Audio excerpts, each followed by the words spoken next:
February 47 BC. Julius Caesar marches with an army of some 3,000 men. Cleopatra VII and Ptolemy XIII vie for the throne of Egypt. Caesar supports Cleopatra's claim against Ptolemy, whose forces number 5,000 on the banks of the Nile. Caesar's army is a formidable force, comprised mainly of battle-hardened legionaries, Roman cavalry, and archers who have fought under his command for many years. Swift and ruthless, they move with deadly precision. Caesar's ally, Mithridates of Pergamon, joins him with 2,000 men and cavalry. As Mithridates' ships dock, his forces quickly form up, awaiting Caesar's arrival. His army is a lethal mix of Pontic cavalry, Syrian spearmen, archers, and a few hundred veteran legionnaires of the Roman Republic. Ptolemy orders reinforcements to fortify his position. They arrive just in time before Caesar's armies approach. Ptolemy's forces are stationed on an elevated plain, giving them a geographical advantage.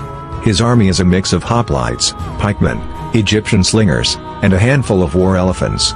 As the battle looms, Caesar orders his army into formation. Joined by Mithridates, they march on Ptolemy's position. Caesar commands all available cavalry to the left flank, aiming to outmaneuver Ptolemy's forces.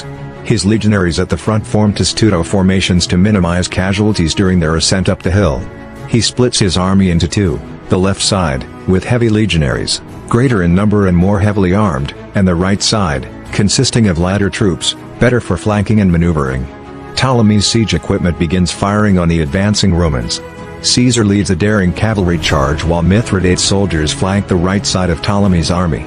With the Egyptians focusing their main force on the central Roman legionaries, Caesar seizes the moment. He splits his cavalry, sending one group to assault the exposed artillery and leading another around the left flank of the Egyptian army. Caesar's cavalry swoop in from the rear, catching Ptolemy's forces off guard.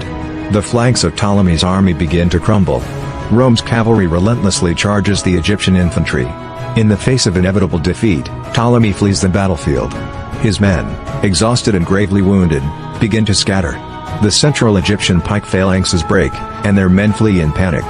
Julius Caesar emerges victorious. During his retreat, Ptolemy reportedly drowns when his ship capsizes. Egypt now falls under Caesar's control. He lifts the siege of Alexandria and places Cleopatra on the throne, alongside another of her brothers, Ptolemy XIV. The dark chapter of Egypt's struggle for power closes with Caesar's triumph and Cleopatra's ascension.